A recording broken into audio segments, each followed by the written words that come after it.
Bienvenue à InfoSoir, voici les titres. Une cellule terroriste démantelée à Tétouan. Dans un communiqué, le Bureau central d'investigation judiciaire annonce avoir démantelé cette cellule composée de 5 individus âgés entre 23 et 33 ans pour leur lien présumé avec l'organisation dite État islamique. La Mauritanie vit au rythme de la campagne présidentielle. 6 candidats se présentent pour succéder à Mohamed Ould Abdelaziz. Dans la capitale Nouakchott, les équipes de campagne de chaque candidat organisent des soirées électorales. Le scrutin est prévu ce samedi. L'aventure est lancée pour les Lions de l'Atlas. L'équipe nationale de football est arrivée en début de soirée à l'aéroport international du Caire. L'Égypte accueille la Coupe d'Afrique des Nations. Le Maroc débute la compétition ce dimanche face à la Namibie. Et dans la page culturelle de cette édition, une jeune pianiste de 23 ans, Maha Zahid, a fait vibrer le public de la Villa des Arts de Rabat. Au programme Mozart et Debussy, leurs œuvres n'ont plus de secret pour cet artiste qui a commencé le piano à 6 ans. Madame, Monsieur, bonsoir. Une cellule terroriste a été démantelée aujourd'hui à Tétouan. Dans un communiqué, le Bureau central d'investigation judiciaire annonce avoir démantelé cette cellule composée de 5 individus âgés entre 23 et 33 ans pour leur lien présumé avec l'organisation dite État islamique. Les perquisitions menées dans le cadre de cette affaire ont permis la saisie d'appareils électroniques, d'armes blanches et d'un uniforme militaire. Les développements avec Mamadou Diaye. Ces individus âgés entre 23 et 33 ans sont désormais mis hors état de nuire. Appareils électroniques, armes blanches et uniformes militaires ont été saisis lors de ces perquisitions du Bureau central d'investigation judiciaire.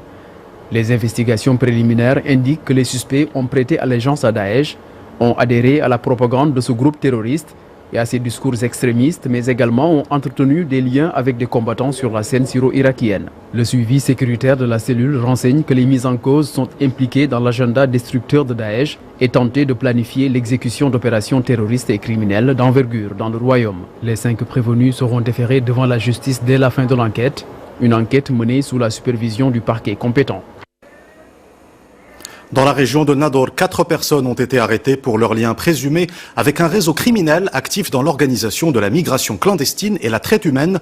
Les recherches et investigations se sont soldées par l'arrestation du conducteur d'un camion chargé de fourrage au niveau de la station de péage de l'autoroute à l'entrée de la ville de Grsif, avec à son bord 2 embarcations pneumatiques qui devaient être portées aux côtes de Nador pour organiser des opérations de migration clandestine. Direction l'Algérie à présent, où les étudiants ont défilé comme chaque mardi. Ils se sont rassemblés dans la capitale Alger et ont scandé des slogans hostiles au chef d'état-major de l'armée algérienne, le général Gaïd Salah. Un mouvement de contestation qui se maintient alors que les poursuites judiciaires s'accélèrent contre des personnalités politiques et des hommes d'affaires proches de l'ex-président algérien Abdelaziz Bouteflika. Toujours dans la région, la Mauritanie vit au rythme de la campagne présidentielle. 6 candidats se présentent pour succéder à Mohamed Ould Abdelaziz. Dans la capitale, Nouakchott, les équipes de campagne de chaque candidat organisent des soirées électorales pour présenter les programmes. Le scrutin est prévu ce samedi. 1,5 million d'électeurs sont appelés aux urnes. Mamadou Diaye. La capitale mauritanienne a changé de visage le temps d'une campagne électorale. La communication politique dans ses différentes expressions bat son plein. Les affiches des différents candidats ont fini de camper le décor dans les rues de Nouakchott. 6 candidats avec autant de messages, l'objectif étant de convaincre les plus indécis. Tous promettent une amélioration des conditions de vie des populations et booster la croissance économique qui peine à atteindre les 4%. Le soir, dans les quartiers généraux, les animations prennent le relais. Tous les moyens semblent bons pour mobiliser les potentiels électeurs. L'ambiance va avec la campagne électorale. Les gens aiment aller dans des endroits festifs. Sans animation, il n'y a pas de campagne. Je crois que les campagnes mauritaniennes sont un peu différentes de celles du passé, car cette fois-ci sont un peu moins actives qu'on voyait auparavant. Donc, si on le compare avec les campagnes de 2009. Pendant ce temps, le compte à rebours continue à tourner à un peu plus de 72 heures avant le rendez-vous dans les bureaux de vote. Mais en attendant, place à la symphonie traditionnelle pour des soirées électorales riches en couleurs, au bonheur des petits et des grands. L'Arabie Saoudite rejette toute atteinte aux intérêts suprêmes du Maroc, à sa souveraineté et à son intégrité territoriale. Devant la 24e commission relevant de l'Assemblée générale de l'ONU à New York, l'Arabie Saoudite affirme que le Maroc a contribué avec sérieux et bonne foi aux efforts déployés sous les auspices exclusifs des Nations Unies pour trouver une solution durable à la question du Sahara. Le Royaume saoudien réaffirme son soutien aux efforts déployés par le Maroc pour trouver une solution à ce conflit régional. Une position partagée par le Royaume de Bahreïn qui réaffirme sa position soutenant les droits légitimes du Maroc sur ses provinces du Sud et rejette toute atteinte à la souveraineté et à l'intégrité territoriale du Maroc. Retour au Maroc, Rabat accueille la conférence sur la paix et la sécurité en Afrique. Ce forum de débat en est à sa 3e édition. Cette année, experts universitaires et diplomates venus de 20 pays débattent de la place de l'Afrique dans le monde d'aujourd'hui. Face aux changements géostratégiques mondiaux, l'Afrique est appelée à prendre son destin économique et politique en main. C'est un reportage d'Abdelhafid Lemnour et Hicham Sunni. Le récit est de Hind Ben Abdenbi. Résolution de conflits, transition politique et maintien de la paix, autant de défis que doivent relever de nombreuses zones du continent, des mutations qui influent directement sur le développement de l'Afrique et sur l'efficacité des réformes politiques et socio-économiques mises en place. C'est ce qu'ont souligné les participants à cette 3e édition de la conférence sur la paix et la sécurité en Afrique. Cette conférence est un espace de dialogue, d'échange de points de vue et d'ouverture sur des solutions qui concernent la stabilité et la sécurité de l'Afrique. Experts et diplomates venus de 20 pays différents sont réunis à Rabat pour traiter des nombreux challenges sécuritaires sur le continent comme le terrorisme, les mouvements migratoires ou le changement climatique. Essayer non seulement de faire un peu de diagnostic de la situation africaine, mais ils essaient de l'allier aux transformations que connaît le monde sur le plan international. La paix et la sécurité, c'est une des priorités de l'Union africaine.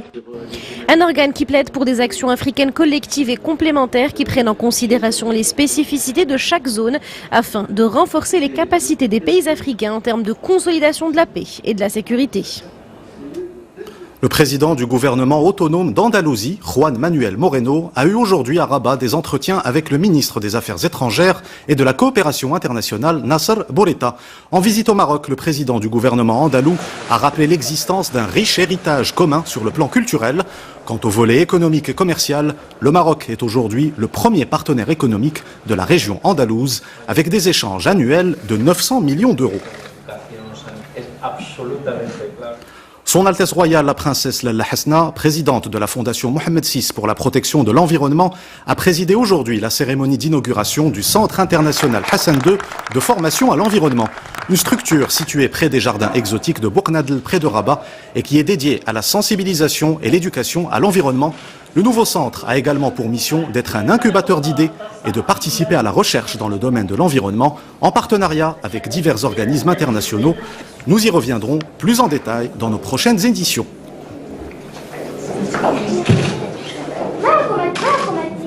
Les produits du terroir marocain à l'honneur en France. Le salon de la chasse organisé dans la région du Loir-et-Cher célèbre la ruralité. Sur un espace de 3000 m², le pavillon marocain présente des produits comme l'huile d'argan, un savoir-faire qui enchante les 80 000 visiteurs du salon. C'est un reportage de Hassan Louhmadi. Le récit est de Fathi El Aouni. Une imposante arcade aux couleurs de Marrakech et des tentes Caïdal d'où s'échappent les effluves de 1001 épices. Et pourtant, nous sommes à La Motte-Beuvron, dans le centre de l'Hexagone, où des visiteurs de toute l'Europe ont pu découvrir les produits qui font la fierté de notre terroir. Nous venons de Freben Salah où nous produisons du paprika, une main-d'œuvre de 2000 personnes en provenance de toutes les régions du Maroc.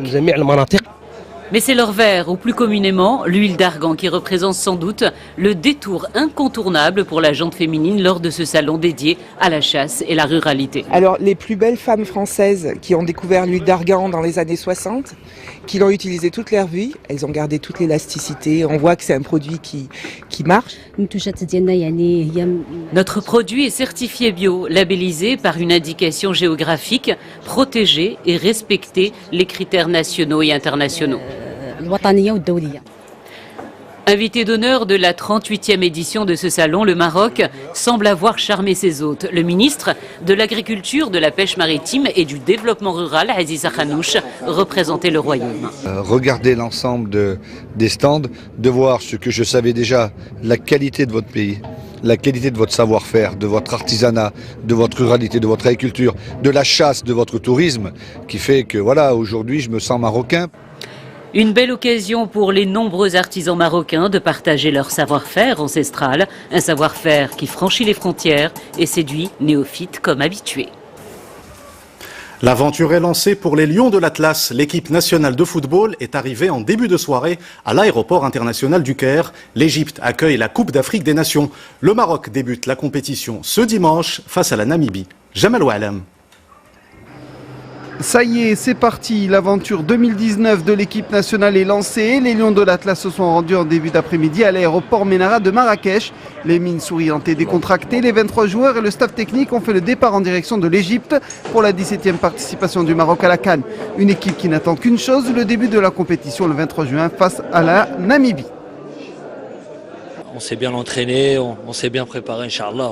Maintenant, place au plus important qui est ce qu'on attend depuis longtemps et ce qu'on a toujours rêvé de faire depuis tout jeune, défendre les couleurs de notre pays. On a la possibilité donc à nous maintenant de tout donner pour rendre fier notre peuple et pour rendre fier aussi le groupe. Un groupe qui se veut soudé, qui a déjà vécu avec la Coupe du Monde en Russie l'an dernier et la CAN il y a 2 ans. Le Maroc se s'est attendu au tournant. Il a réalisé une grosse préparation en conséquence et compte aller le plus loin possible. Le Cassis Kawi, c'est pas quelque chose de simple. Et le travail qu'on a fait pendant 2 semaines, ça va. On va cueillir les fruits de travail petit à petit, match par match, Inch'Allah. Les Lions de l'Atlas se sont envolés avec un avion spécialement affrété pour eux à 14h30 cet après-midi. Ils sont arrivés au Caire 4 heures plus tard. Les premiers entraînements auront lieu demain au complexe sportif des Aigles dans la capitale égyptienne. Et pour en parler, nous recevons notre consultant pour la Coupe d'Afrique des Nations de football, Aziz Bouderbala, ex-joueur international marocain. Aziz Bouderbala, bonsoir. Bonsoir. Nous allons d'abord nous arrêter sur les matchs amicaux face à la Gambie et la Zambie. 2 matchs amicaux perdus, quelles conclusions en tirer ? Vous savez, dans des matchs de préparation, on ne fait jamais de conclusions à tirer.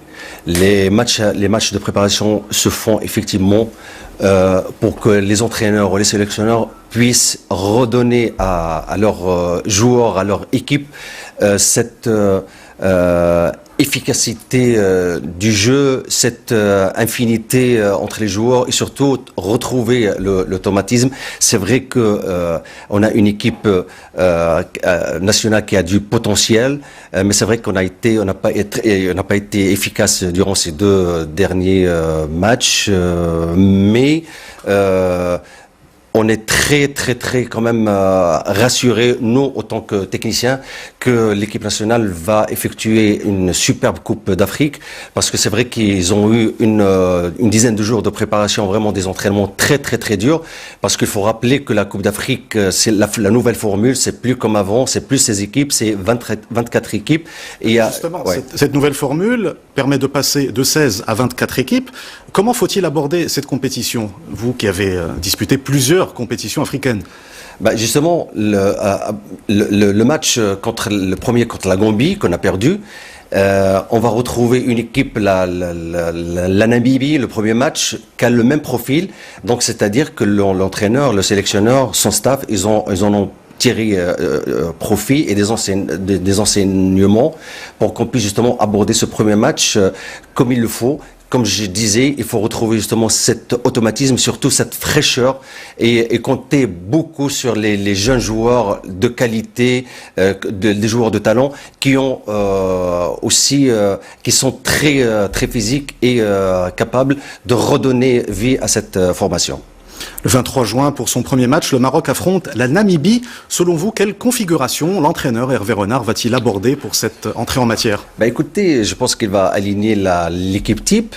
Peut-être qu'il va y avoir un changement certainement au milieu de terrain pour redonner, comme je disais avant, vie à cette équipe et ne pas tomber dans la même les mêmes erreurs que, par exemple, contre l'Iran en match de Coupe du Monde en Russie. Et je pense que normalement tout devrait bien marcher et surtout ne pas refaire les mêmes bêtises comme par exemple contre la Zambie, puisqu'on avait, si tout le monde se rappelle de ce match, la Zambie avait joué avec un seul joueur devant et 8 joueurs derrière. Par contre, l'équipe du Maroc avait joué qu'avec 2 défenseurs et 8 joueurs offensifs, donc ce qui avait donné à l'adversaire la possibilité de retrouver des espaces et en 4 occasions durant toute la partie, ils en ont mis 3, donc ça c'est un vrai problème. Aziz Boudelbala, une dernière question. Qui dit compétition dit supporters. Des milliers de Marocains vont faire le déplacement pour soutenir les Lions de l'Atlas. C'est un précieux soutien dans cette compétition très disputée, au niveau très relevé. On compte beaucoup justement sur nos supporters. En plus de ça, l'Égypte a donné un quota de 7000 supporters. Et moi, je suis convaincu que, les supporters marocains ils vont de nouveau nous refaire la même chose qu'en Russie. C'est vrai qu'en Russie, on a effectué vraiment une bonne Coupe du Monde, mais on s'est pas qualifié pour le deuxième tour. Mais par contre, le public marocain avait laissé vraiment des traces et les éloges qui ont été faits par le monde entier. Je pense que ça va être vraiment un grand soutien. Aziz Boudelbala, merci d'avoir répondu à nos questions. Je rappelle que vous êtes notre consultant pour la Coupe d'Afrique des Nations. Vous partez vendredi en Égypte où vous suivrez pour nous cette compétition. Merci beaucoup. Pour clôturer cette édition, je vous invite à découvrir une jeune pianiste de 23 ans. Maha Zahid a fait vibrer le public de la Villa des Arts de Rabat au programme Mozart et Debussy. Leurs œuvres n'ont plus de secret pour cet artiste qui a commencé le piano à 6 ans et qui compte à son actif plusieurs récompenses internationales. C'est un reportage de Mouloudi Zindine. Le récit est de Samia Harissi.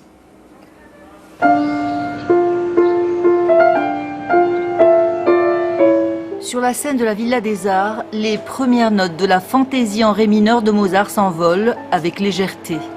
Et pourtant, il s'agit d'une des œuvres les plus complexes que le grand Amadeus n'a jamais achevée. Au piano, Maha Zahid, jeune pianiste de 23 ans, dont le palmarès est impressionnant.